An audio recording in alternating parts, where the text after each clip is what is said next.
مشرق وسطی کی سیاست اور اس کی تاریخ کو اگر ہم دیکھیں تو چند ہی شخصیات ایسی نظر آتی ہیں جنہوں نے پورے خطے کا جغرافیائی اور سیاسی نقشہ ہی بدل کر رکھ دیا۔ بالکل صحیح کہا آپ نے۔ آج کے اس تفصیلی جائزے میں ہم ایک ایسے ہی باب پر بات کر رہے ہیں جو اب اپنی تکمیل کو پہنچ چکا ہے۔ ہم بات کر رہے ہیں ایران کے سپریم لیڈر آیت اللہ علی خامنئی کی۔ جی، ان کی زندگی، ان کی پالیسیاں اور وہ مزاحمتی حکمت عملی جس نے دہائیوں تک بین الاقوامی سیاست کو مکمل طور پر الجھائے رکھا۔ ہاں، یہ محض ایک فرد کی کہانی نہیں ہے، مطلب یہ ایک ایسی ریاستی مشینری کی تشکیل کا جائزہ ہے جس نے عالمی طاقتوں کے سامنے اپنی بقا کے انوکھے راستے تلاش کیے ہیں۔ اور اس سے پہلے کہ ہم مزید آگے بڑھیں، اس گفتگو کی بنیاد واضح کرنا بہت ضروری ہے۔ آج ہم جو بھی حقائق اور معلومات زیر بحث لائیں گے وہ الجزیرہ انگلش کی جانب سے جاری کی گئی ایک انتہائی تفصیلی دستاویزی فلم کی ٹرانسکرپٹ پر مبنی ہے۔ بالکل۔ اور ہمارا مقصد ہرگز کسی سیاسی ایجنڈے یا کسی نظریاتی موقف کی تائید یا تردید کرنا نہیں ہے۔ بین الاقوامی تعلقات کو سمجھنے کے لیے ضروری ہے کہ واقعات کو مکمل طور پر غیر جانبدارانہ انداز میں پرکھا جائے۔ صحیح۔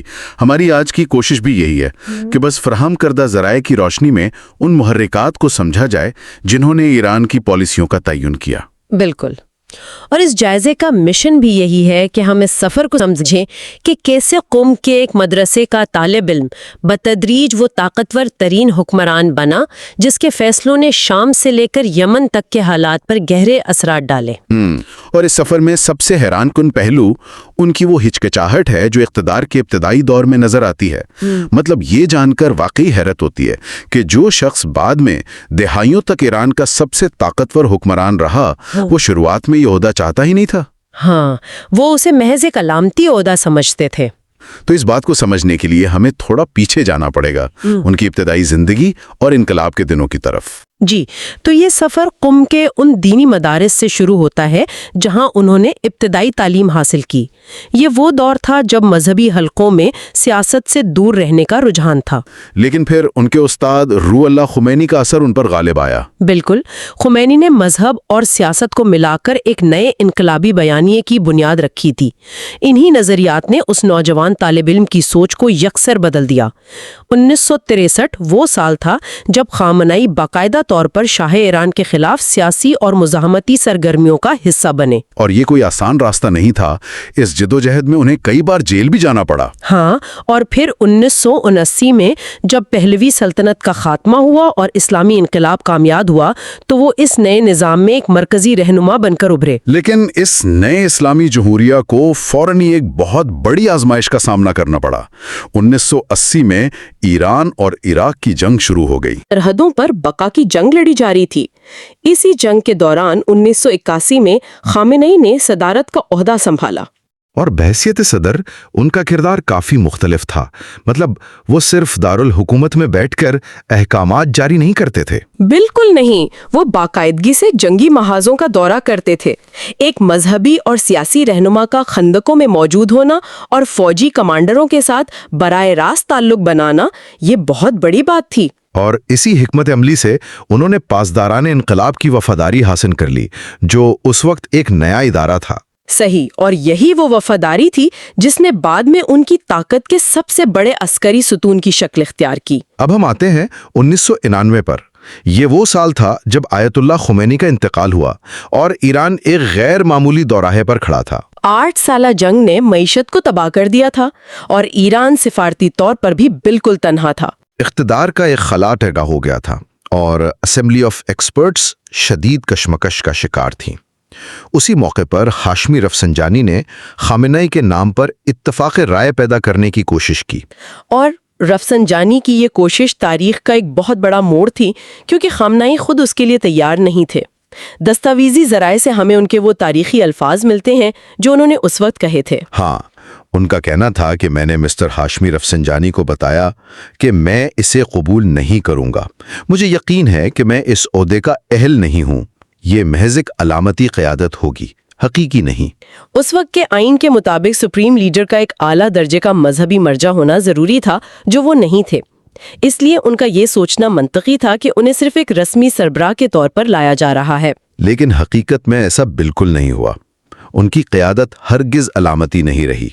1990 کی دہائی کے آغاز میں انہوں نے سب سے پہلے معاشی بحالی پر توجہ دی، کیونکہ وہ جانتے تھے کہ ایک کمزور معیشت کے ساتھ ریاست اپنے اہداف حاصل نہیں کر سکتی۔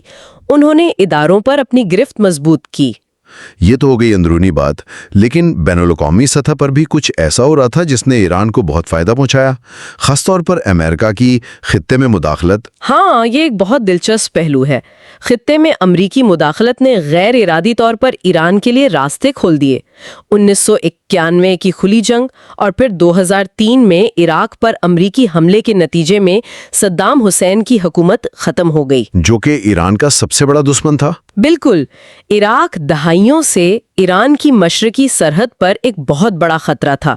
اس کے خاتمے سے جو سیاسی خلا پیدا ہوا، اسے پر کرنے کے لیے ایران سے بہتر پوزیشن میں اور کوئی نہیں تھا۔ اور امریکی فوج کی موجودگی کے باوجود ایران نے عراق میں اپنے اتحادی گروپوں کا ایک مضبوط نیٹ ورک بنا لیا۔ مطلب جنگوں سے جو کام نہیں ہو سکا تھا وہ دشمن کے خاتمے نے کر دیا۔ اور یہ نیٹ ورک صرف عراق تک محدود نہیں رہا۔ 2010 میں جب عرب اسپرنگ یا حکومت مخالف مظاہروں کی لہر اٹھی تو ایران نے شام میں براہ راست مداخلت کی اور صدر بشار الاسد کی حکومت کو بچایا۔ شام کو بچانا ان کے لیے لبنان تک زمینی راستہ محفوظ رکھنے کے لیے انتہائی ضروری تھا۔ بالکل، اور یہیں سے اس نظریے نے ایک باقاعدہ شکل اختیار کی جسے ایران محاذ مزاحمت یا ایکسس آف ریزسٹنس کہتا ہے۔ عراق، شام، لبنان اور یمن تک پھیلنے والا یہ نیٹ ورک دراصل ایران کی وہ حکمت عملی تھی جس نے اسے امریکہ جیسی بڑی طاقتوں کے مقابلے میں ایک مضبوط ڈیٹرنس فراہم کیا۔ یہ محاذ مزاحمت تو بہت کامیاب نظر آ رہا تھا، لیکن ایران کے اندر کی سیاست کافی پیچیدہ تھی۔ خامنائی اور اکثر منتخب صدور کے درمیان اختیارات کی ایک مسلسل جنگ جاری رہتی تھی۔ جی، اور یہ کشمکش 2009 کے صدارتی انتخابات میں ایک بڑے بحران کی شکل میں سامنے آئی۔ انتخابات میں دھاندلی کے الزامات پر مہینوں تک لاکھوں لوگ سڑکوں پر رہے۔ وہ مظاہرے صرف الیکشن کے خلاف نہیں تھے، بلکہ معاشی اور سماجی پابندیوں کے خلاف بھی ایک غصہ تھا۔ حکومت نے طاقت سے اسے دبا تو دیا، لیکن سماجی تناؤ اور بین الاقوامی پابندیاں بڑھ گئیں۔ ان پابندیوں نے معیشت کا اس حد تک گلا گھونٹ دیا تھا کہ ریاست کی بقا کے لیے کوئی سفارتی راستہ نکالنا ناگزیر ہو گیا تھا۔ پھر جب امریکہ میں باراک اوباما کی حکومت آئی تو تعلقات بہتر ہونے کی امید پیدا ہوئی۔ اور 2015 میں خامنئی میں اس وقت کے صدر حسن روحانی کو عالمی طاقتوں کے ساتھ جوہری معاہدہ کرنے کی اجازت دے دی۔ اس معاہدے کا بنیادی مقصد یہ تھا کہ ایران اپنے یورینیم کی افزودگی کو کم کرے گا اور بدلے میں اس پر سے سخت مغربی پابندیاں ہٹا لی جائیں گی۔ لیکن خامنئی ہمیشہ کہتے تھے کہ انہیں مغربی طاقتوں پر بھروسہ نہیں ہے، اور ان کی یہ بات 2018 میں سچ ثابت ہو گئی جب صدر ڈونلڈ ٹرمپ نے امریکہ کو اس معاہدے سے نکال لیا۔ معاہدہ منسوخ ہونے کے بعد ایران نے دوبارہ اپنا میزائل اور جوہری پروگرام تیز کر دیا، اور پھر 2020 کا سال آیا جس نے کشیدگی کو ایک نئی سطح پر پہنچا دیا۔ امریکہ نے بغداد میں القدس فورسز کے کمانڈر قاسم سلیمانی کو ایک حملے میں قتل کر دیا۔ یہ ایک بہت بڑا دھچکا تھا۔ قاسم سلیمانی خامنئی کے انتہائی قریبی ساتھی تھے اور محاذ مزاحمت کے اصل معمار سمجھے جاتے تھے۔ یہ ایران کے لیے ایک ناقابل تلافی نقصان تھا۔ اس بیرونی دباؤ کے ساتھ ساتھ 2022 میں ایران کے اندر پھر سے مظاہرے پھوٹ پڑے۔ پولیس کی حراست میں مہسا امینی کی موت پر، جن پر حجاب کے قوانین کی خلاف ورزی کا الزام تھا، پورا ملک سڑکوں پر آ گیا۔ وہ مظاہرے 2009 سے بھی زیادہ شدید تھے۔ عوام میں دہائیوں کا غصہ تھا۔ حکومت نے پھر سخت کریک ڈاؤن کیا جس سے ایران عالمی سطح پر مزید تنہا ہو گیا۔ ان تمام چیلنجز کے سائے میں 7 اکتوبر 2023 کے واقعات نے خطے کو ایک کھلی جنگ کی طرف دھکیل دیا۔ حماس کے حملے کے بعد کشیدگی تیزی سے بڑھی، اور پھر اپریل 2024 میں اسرائیل نے دمشق میں ایرانی سفارت خانے پر حملہ کیا جس میں کئی اعلیٰ ایرانی فوجی کمانڈرز مارے گئے۔ سفارت خانے پر حملہ تو براہ راست ملکی خود مختاری پر حملہ تصور کیا جاتا ہے۔ اس کے جواب میں ایران کی وہ تصویراتی صبر کی پالیسی ختم ہو گئی جو وہ دہائیوں سے اپنائے ہوئے تھے۔ ایران نے تاریخ میں پہلی بار براہ راست اپنی سرزمین سے اسرائیل پر سینکڑوں ڈرونز داغے۔ ایک ایسی لکیر پار کر لی گئی تھی جس نے اس چھپی ہوئی جنگ کے اصولوں کو ہمیشہ کے لیے بدل دیا۔ اس کے بعد حالات تیزی سے خراب ہوئے۔ اسرائیل نے تہران میں حماس کے رہنما اسماعیل ہانیہ کو قتل کر دیا اور پھر لبنان میں حزب اللہ کے سربراہ اور ایران کے اہم اتحادی حسن نصر اللہ کو بھی نشانہ بنایا۔ یہ ایران کے پورے محاذ مزاحمت کی قیادت کے خلاف ایک بہت منظم مہم تھی، جس کے جواب میں ایران نے اسرائیل پر تقریباً 200 بیلسٹک میزائل فائر کر دیے۔ خطے میں مکمل جنگ کے بادل گہرے ہو گئے اور بڑی مشکل سے 12 دن کی ایک عارضی جنگ بندی ہو سکی۔ اسی کشیدہ ماحول میں خامنئی نے ایک اہم پیغام جاری کیا۔ انہوں نے کہا کہ ہمارے دشمن کی اپنائی گئی پالیسیاں مسلمانوں کے درمیان تفرقہ اور فتنہ کے بیج بونے کے لیے ہیں۔ وہ فلسطینیوں، لبنانیوں، مصریوں، یمنیوں، شامیوں اور عراقیوں کے دشمن ہیں۔ ان کا یہ پیغام اس کشمکش کو محض 2 ریاستوں کی لڑائی کے بجائے پورے خطے کی جنگ کے طور پر پیش کرنے کی کوشش تھی۔ لیکن جیسے ہی ہم دسمبر 2025 تک پہنچتے ہیں، ایک انتہائی ہولناک موڑ آتا ہے۔ دسمبر 2025 میں ایران کی کرنسی ریال اچانک بہت تیزی سے گر گئی۔